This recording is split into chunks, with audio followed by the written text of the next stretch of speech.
Olá, meus amigos, minhas amigas, eu sou o professor Lac e eu estou aqui para fazer um convite muito especial. Primeiro, você assistir o restante dessa videoaula no nosso site da Lacon Cursos.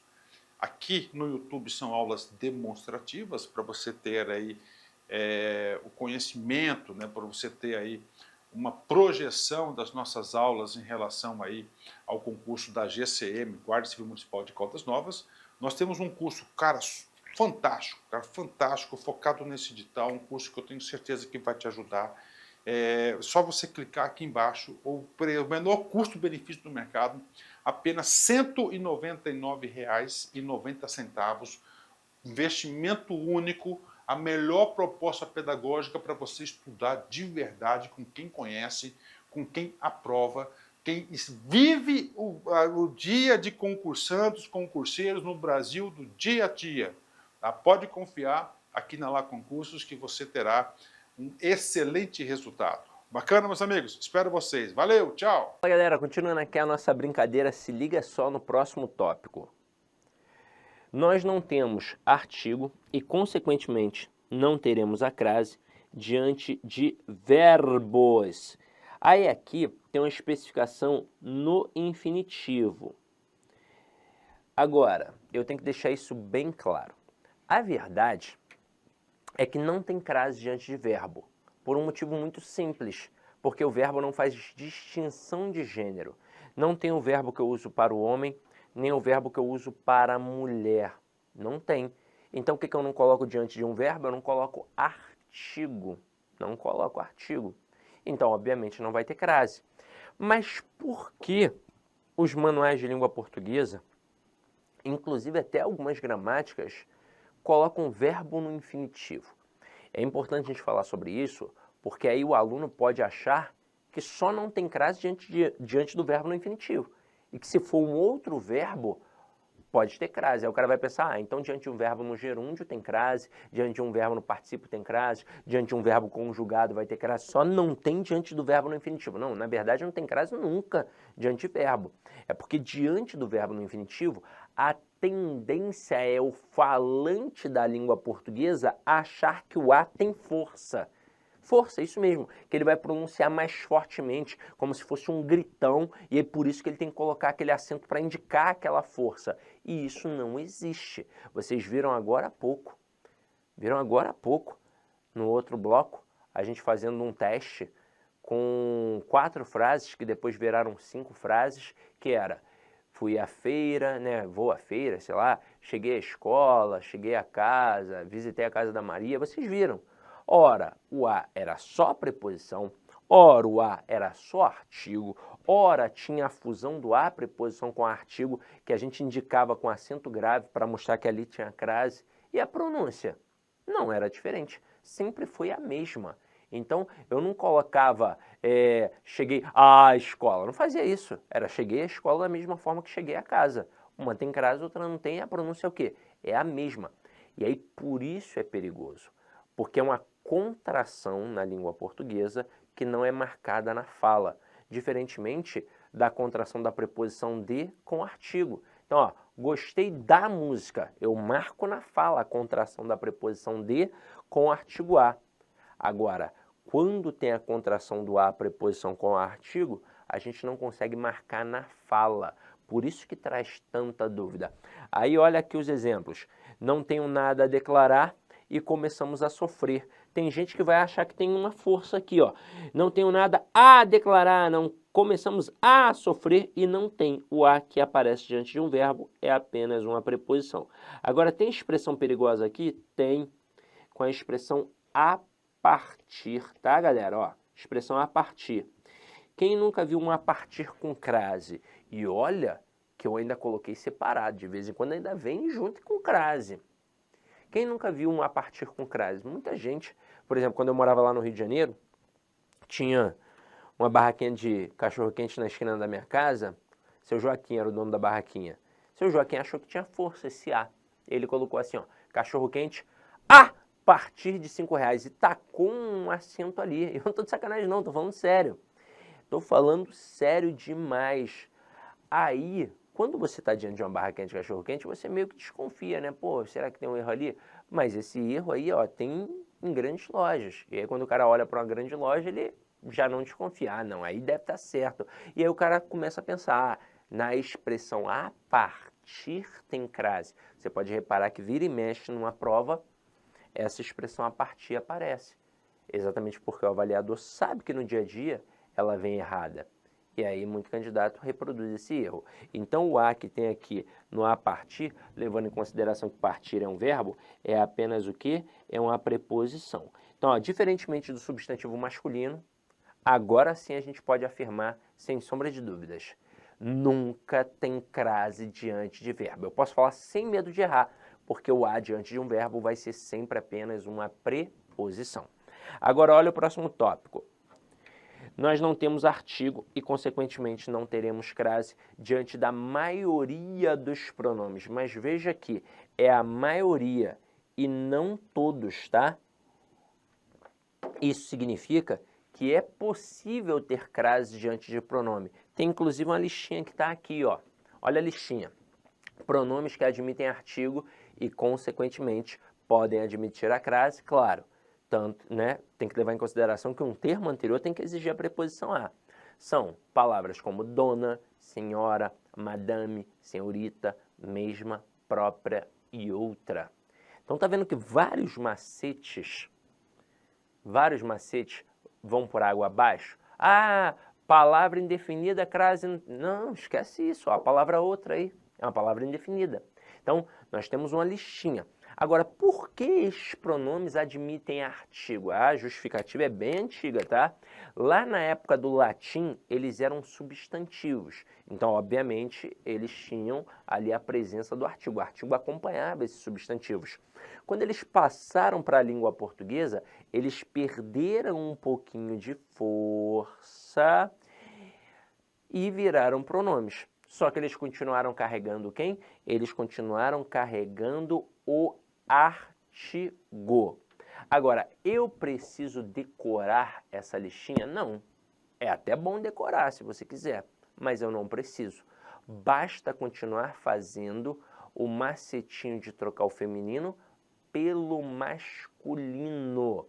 Coisa que eu ainda não fiz até agora nessa parte do estudo dirigido, porque o primeiro tópico que apareceu foi um substantivo masculino. Ora, como é que eu ia trocar um masculino pelo masculino, se já estava ali o masculino? Né? Seria ilógico.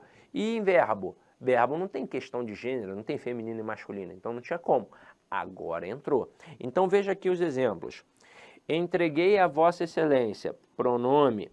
Diga a ela, pronome. Então, o a que aqui entrou é apenas o quê? Uma preposição. Vou te dar um exemplo perigoso. Refiro-me a ela. Neste exemplo, muita gente faria isso. Colocaria o acento. E por quê? Ora, porque pensaria assim, o termo anterior está exigindo a preposição e o posterior é feminino. Então tem crase. Mas peraí, o ela é um substantivo? Não, é um pronome. Então, o que é que eu tenho que fazer? Eu tenho que pegar este pronome feminino e substituir por um pronome masculino. Eu não posso dar mole de pegar um pronome e substituir por um substantivo. Se eu pegar o ela e trocar por homem, trocar por menino, trocar por diretor, aí vai dar errado. Porque aí vai ficar, refiro-me ao menino, refiro-me ao professor, refiro-me ao diretor. E aí o candidato vai achar que tem crase, quando na verdade não tem. Então, ó, dois macetinhos aqui, que a gente já utilizou com substantivo. Eu tenho certeza que o anterior está pedindo a preposição, não é? Quem se refere a alguém. Com diretora, a gente pegou a palavra diretora e inseriu no início da frase. E deu para dizer a diretora é bonita. Eu conseguiria fazer isso com ela? Eu conseguiria dizer a ela é bonita? Não, eu só conseguiria dizer ela é bonita. Então, o a que aí aparece é apenas a preposição exigida pelo verbo, pois quem se refere a alguém. Outro macetinho, pego ela e troca por um pronome masculino. Tem que trocar por um pronome masculino equivalente. Então, se está ela, coloco ele. Por um acaso eu diria refiro-me ao ele? Não, eu colocaria refiro-me a ele. Então isso só mostra que o a diante do ela é apenas a preposição que foi exigida pelo verbo. Tranquilo? Então vamos continuar aqui a nossa brincadeira, vamos para o próximo tópico. Agora aqui a gente pegou uma parte interessante. Nós não vamos ter o artigo a diante de palavras femininas no plural precedidas de um a. E por isso nós não vamos ter crase. Mas eu vou mostrar isso daqui para vocês com mais calma, tá? Então vamos lá, ó.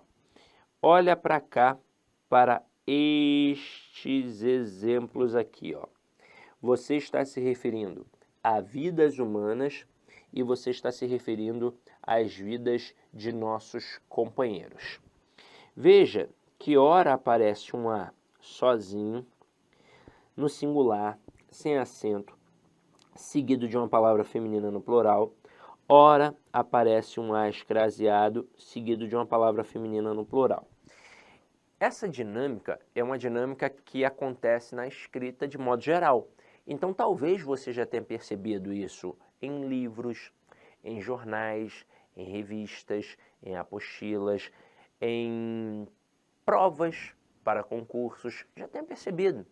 Só que nunca parou para pensar, poxa, por que aqui o a está no singular, está sem acento, está sozinho, seguido de uma palavra feminina no plural, e numa outra construção bem parecida veio um a escraseado. Caramba, o que aconteceu aqui?